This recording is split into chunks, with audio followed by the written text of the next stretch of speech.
నిజామాబాద్ జిల్లాలో ధాన్యం కొనుగోలు జాప్యంపై అన్నదాతలు రోడ్డెక్కారు. ఆర్మూరు పట్టణంలోని పెరికిట్ శివాలయం వద్ద సమీపంలోని ఆయా గ్రామాల రైతులు ఆందోళన దిగారు. సకాలంలో ప్రభుత్వం రైతులు పండించిన వడ్డను కొనుగోలు చేయకపోగా తీవ్ర జాప్యం చేయడంపై ఆగ్రహం వ్యక్తం చేస్తూ నిరసన చేపట్టారు. ప్రభుత్వం ధాన్యాన్ని వెంటనే కొనుగోలు చేసి హమాలీల కొరత లేకుండా చూడాలని డిమాండ్ చేస్తున్నారు. అదేవిధంగా రైతులు పండించిన ధాన్యాన్ని తరుగు లేకుండా కొనాలని కోరారు. మే నెలలో అకాల వర్షాలు పడే ప్రమాదం ఉందని వాతావరణ శాఖ హెచ్చరికలతో ఆరుగాలం పండించిన తమ పంట వర్షానికి తడిచిపోతుందేమోనని భయంతో రైతులు ఆందోళన చెందుతున్నారు. ప్రభుత్వం స్పందించి దొడ్డు వడ్లతో సహా సన్నవరిని తరుపు లేకుండా కొనాలని తెలిపారు. లేని పక్షంలో ఈ ధర్నాన్ని తీవ్రస్థాయికి తీసుకెళ్లి రైతులమంతా ఉద్యమిస్తామని ప్రభుత్వాన్ని హెచ్చరిస్తున్నారు.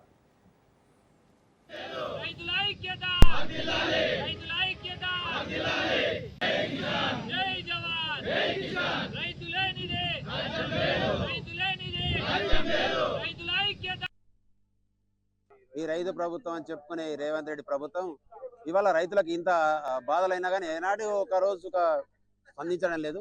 ఎందుకంటే ఇక్కడ వరి కోతలు కోసి 20 రోజులు అవుతుంది. ఇది వరకు ఒక క్వింటాల్ బస్తా పెరికెట్ సొసైటీ పరిధిలో ఇవ్వలేదు. ఇదే ఆర్మూర్ గడ్డ మీద ఆనాడు పిసిసి అధ్యక్షుడిగా వచ్చి నేను బోనస్ వరికి పంటకు 500 ఇస్తానని ప్రకటించారు. ఇవాళ ఉన్న పంటకు మద్దతు ధరతో కొనమన్నా కానీ ఇవాళ కొనే పరిస్థితి లేదు. ఈ ఏసంగి పంట 6 గంటలు చేసి 6 నెలలు చేసి ఇవాళ రోడ్డు మీద పోస్తే రైతును ఆదుకునే పరిస్థితి లేదు. ఇప్పటికైనా స్పందించి స్థానిక నాయకులు కానీ స్థానిక అధికారులు కానీ తొందరగా వరి కొనుగోలు ధాన్యం లేపాలని మేము ఆ పెరిగిన రైతులు డిమాండ్ చేస్తున్నాం. ఒకవేళ ఇలా స్పందించకపోతే ఇంకో 4 రోజుల తర్వాత హైవేనే దిగ్బంధం చేస్తాం. దీన్ని ఆర్మూర్ ప్రాంత రైతులు పెద్ద ఎత్తున జరుగుతుంది. ఇంతకుముందు ఒకసారి ఎర్ర జొన్నల రైతుల పోరాటం ఎలా చూసారు, ఈ రోజు వరి రైతుల పోరాటం ఆర్మూర్ గడ్డ నుంచి స్టార్ట్ అవుతుంది. దీన్ని స్పందించి దీన్ని తొందరగా అధికారులు కానీ స్థానిక నాయకులు కానీ స్థానిక అధికారులు తొందరగా ఈ వరి ధాన్యాన్ని లేపాలని మేము డిమాండ్ చేస్తున్నాం. రోడ్ ఎక్కడం జరిగింది. గత 20 రోజుల నుంచి కోతలు ప్రారంభమైనప్పటికీ ఏదో నామమాత్రంగా 2 కొనుగోలు కేంద్రాలు ప్రారంభించి మళ్ళీ దాని సైడ్ చూసిన పాపన పోలేదు.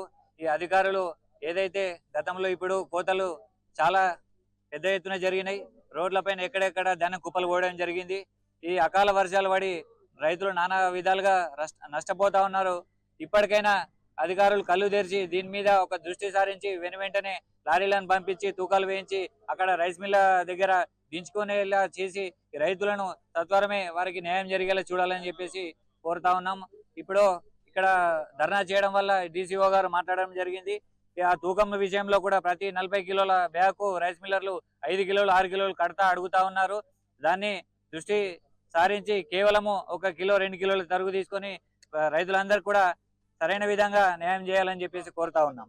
మా రైతులకు ప్రధాన సమస్య 20 నుంచి 25 రోజులు అవుతుంది. రోడ్ల మీద కుప్పలు పోసి ఇప్పటి వరకు ఒక్క కుప్ప జోకింది లేదు, ఒక్క బస్తా పోయింది లేదు. అది అనగా ఒక 2 లోర్లు జోకి ఆ 2 లారీలు లింపి పంపించారు.